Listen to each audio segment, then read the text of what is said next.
Baik, langsung saja. Yang pertama, saya akan menjelaskan tentang materi dari kelompok 9 yang dimana mereka menjelaskan tentang Islam di Indonesia. Nah, yang pertama itu ada proses masuknya Islam di Indonesia. Masuknya agama Islam ke Indonesia tidak berlangsung secara revolusioner, cepat dan juga tunggal, melainkan berevolusi lambat laun dan sangat beragam menurut para sejarawan. Nah, teori-teori tentang proses masuknya Islam ke Indonesia dapat dibagi menjadi beberapa bagian. Yang pertama yaitu ada teori Mekah. Teori Mekah mengatakan bahwa proses masuknya Islam ke Indonesia adalah langsung dari Mekah atau Arab. Proses ini berlangsung pada abad pertama Hijriah atau abad ke-7 Masehi. Dan yang kedua yaitu ada teori dari Gujarat. Teori Gujarat mengatakan bahwa proses kedatangan Islam ke Indonesia berasal dari Gujarat pada abad ke-7 Hijriah atau abad ke-13 Masehi. Lalu yang ketiga yaitu ada teori Persia. Teori Persia mengatakan bahwa proses kedatangan Islam ke Indonesia berasal dari daerah Persia atau Parsi yang kini menjadi Iran. Dan yang keempat yaitu ada teori Cina. Teori Cina mengatakan bahwa proses kedatangan Islam di Indonesia khususnya di Jawa berasal dari rantau Cina. Langsung saja ke faktor-faktor yang mempengaruhi proses masuknya Islam di Indonesia. Menurut UKAD Jagasmita, masuknya Islam di Indonesia dilakukan oleh 6 jalur, yaitu yang pertama ada saluran perdagangan, yang kedua yaitu melalui jalur perkawinan, yang ketiga melalui jalur tasawuf, dan yang keempat melalui jalur pendidikan, dan yang terakhir yaitu melalui jalur kesenian. Selanjutnya itu tentang peran Wali Songo dalam penyebaran dan perkembangan Islam di Indonesia. Peranan Wali Songo dalam penyebaran agama Islam antara lain yaitu yang pertama sebagai pelopor penyebaran agama Islam kepada masyarakat yang belum banyak mengenal ajaran Islam di daerahnya masing-masing. Dan yang kedua yaitu sebagai para pejuang yang gigih dalam membela dan mengembangkan agama Islam di masa hidupnya. Terus yang ketiga sebagai orang-orang yang ahli di bidang agama Islam. Dan yang keempat sebagai orang yang dekat dengan Allah Subhanahu wa Ta'ala karena terus-menerus beribadah kepadanya sehingga memiliki kemampuan yang lebih. Dan yang kelima sebagai pemimpin agama Islam di daerah penyebarannya masing-masing yang mempunyai jumlah pengikut cukup banyak di kalangan masyarakat Islam. Terus yang keenam sebagai guru agama Islam yang gigih mengajarkan agama Islam kepada para muridnya. Oke, sekian, terima kasih.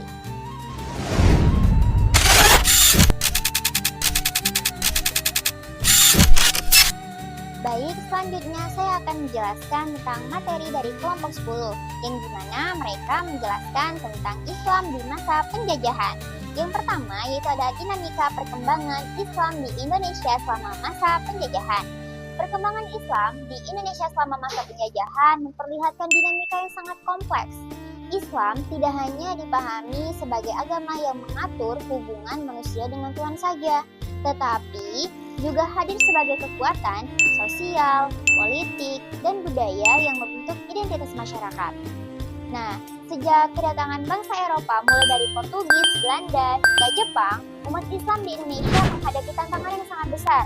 Akan tetapi, dalam tekanan kolonial Islam justru tampil sebagai faktor pemersatu yang mampu menyalakan seperlawanan sekaligus menjadi dasar pembentukan kesadaran nasional. Selanjutnya yaitu ada Islam sebagai identitas dan perangkat sosial. Islam sejak awal telah berakar dalam kehidupan masyarakat Nusantara.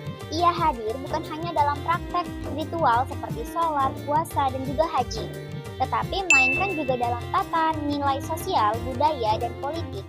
Ketika bangsa asing masuk dan berusaha menguasai tanah air, identitas keislaman menjadi simbol penting perlawanan. Fakta bahwa penjajah berasal dari agama dan budaya yang berbeda menimbulkan rasa solidaritas yang kuat di kalangan umat Islam. Dua, yaitu perlawanan Islam terhadap kolonialisme. Dinamika berikutnya terlihat dari berbagai perlawanan fisik yang lahir dengan inspirasi ajaran Islam. Ulama dan kiai berperan sebagai motor penggerak sekaligus pemimpin moral rakyat. Dan yang ketiga, yaitu kebijakan kolonial terhadap Islam. Selanjutnya yaitu peran ulama dalam organisasi Islam dalam menggerakkan perlawanan terhadap penjajah. Yang pertama yaitu ulama sebagai pemimpin perlawanan. Ulama memiliki peran sangat penting dalam menggerakkan rakyat melawan kolonialisme. Kedekatan ulama dengan masyarakat membuat mereka itu percaya sebagai pemimpin moral sekaligus juga pemimpin politik. Mereka tidak hanya mengajarkan agama, tetapi juga menanamkan kesadaran tentang kewajiban berjihad melawan penjajah yang dianggap sebagai kekuatan kafir. Nah, di Aceh, ulama seperti Tengku Cik di Tiro dan kemudian Teku Umar serta Cut Nyak memimpin perang panjang melawan Belanda dengan semangat jihad. Dan di Jawa, para kiai berperan besar dalam perang Diponegoro dengan menjadikan pesantren sebagai basis logistik. Dan yang ketiga di Minangkabau, kaum Padri yang berorientasi pada pemurnian Islam berperang melawan Belanda dalam Perang Padri. Nah, perlawanan yang dipimpin ulama ini memperlihatkan bahwa Islam tidak hanya sebagai ajaran spiritual, tetapi juga sebagai kekuatan politik. Sekian, terima kasih.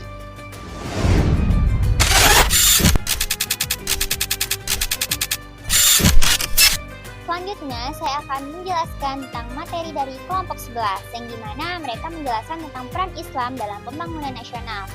Islam berperan penting dalam pembangunan nasional pasca kemerdekaan melalui kontribusi moral, etika, dan nilai-nilai sosial. Nilai Islam seperti keadilan, persaudaraan, dan gotong royong memperkuat persatuan bangsa. Nah, Islam berperan dalam mempertahankan kemerdekaan dan merumuskan dasar negara, seperti Haji Agus Salim, Kiai Haji Hashim Asy'ari, dan Kiai Haji Ahmad Dahlan. Pesantren dan madrasah mencetak kader bangsa berakhlak dan berjiwa nasionalis. Nah, yang kedua yaitu ada kontribusi organisasi Islam di pendidikan. Organisasi Islam seperti Muhammadiyah, Nahdlatul Ulama, dan Persis mendirikan sekolah madrasah, pesantren, dan universitas. Pendidikan Islam tidak hanya fokus pada ilmu agama, tetapi juga ilmu umum, sains, dan teknologi. Adanya modernisasi dan integrasi kurikulum agar lulusnya mampu bersaing di era modern. Pendidikan Islam mencetak generasi berakhlak mulia, cerdas, dan profesional.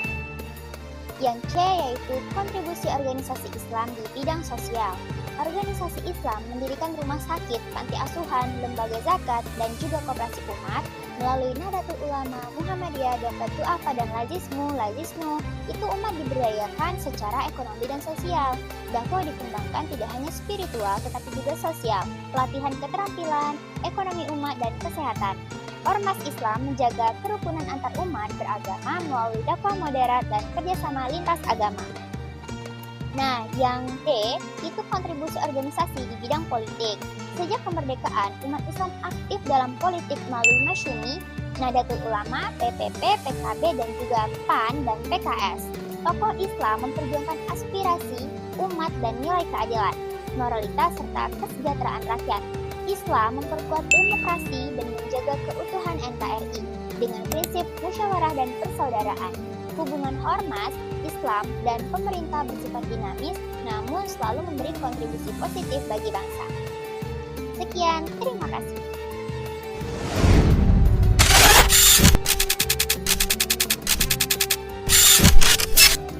Baiklah, selanjutnya saya akan menjelaskan tentang materi dari kelompok 12 yang dimana mereka menjelaskan tentang Islam kontemporer di Indonesia. Nah, di sini terdapat latar belakangnya yang dimana Islam di Indonesia berperan penting dalam kehidupan bangsa dan telah berkembang menjadi ajaran yang moderat serta toleran.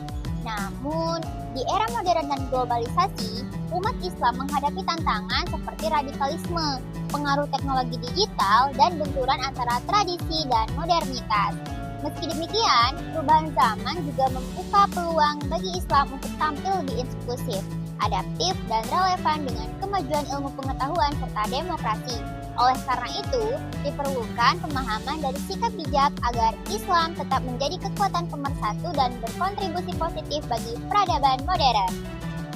Nah, di sini terdapat tantangan Islam dalam konteks modern di Islam. Yang pertama yaitu ada radikalisme dan ekstremisme. Paham radikal lahir dari interpretasi sempit terhadap ajaran agama dan mengancam stabilitas nasional serta citra Islam rahmatan lil alamin.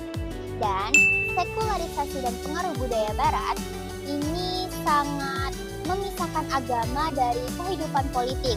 Gaya hidup hedonis dan juga materialistis menjadi tantangan bagi umat untuk tetap menjaga nilai agama.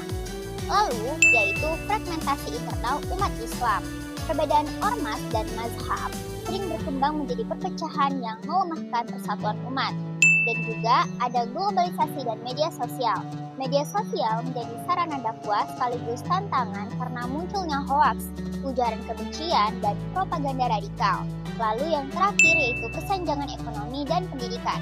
Kemiskinan, pengangguran, dan rendahnya pendidikan membuat umat sulit bersaing di era global, padahal Islam menekan pentingnya kesejahteraan dan ilmu pengetahuan. Lalu, ada peluang Islam dalam konteks modern di Indonesia.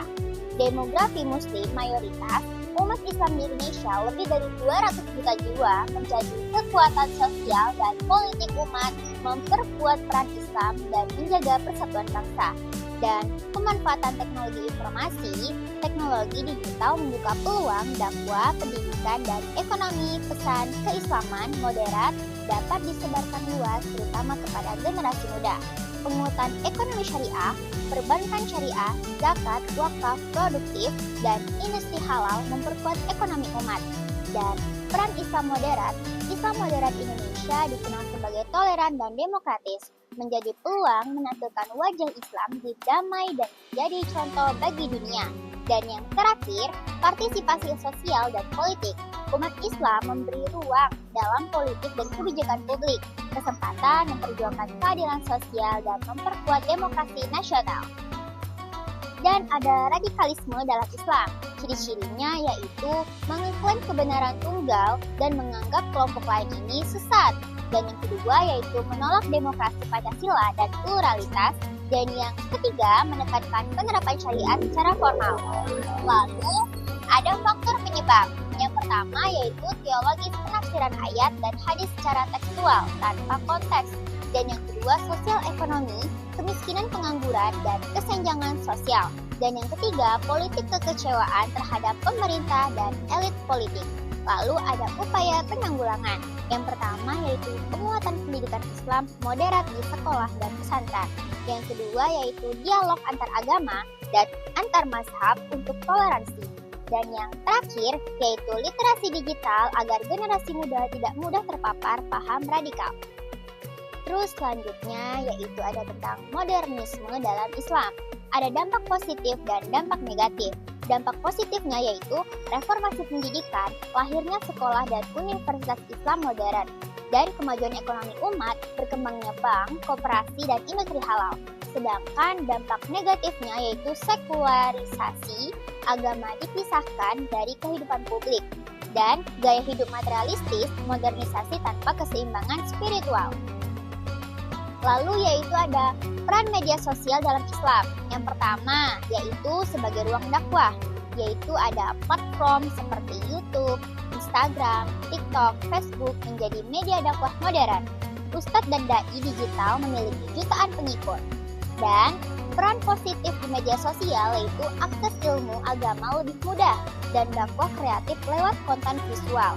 Dan sedangkan dampak negatifnya yaitu radikalisasi online, penyebaran paham ekstrim, dan polarisasi umat, perdebatan keras antar kelompok. Dan ada literasi digital Islami, yaitu umat perlu menerapkan prinsip tabayun sebelum menyebarkan informasi. Gunakan media sosial untuk menyebarkan Islam yang damai dan moderat, bukan permusuhan. Sekian, terima kasih.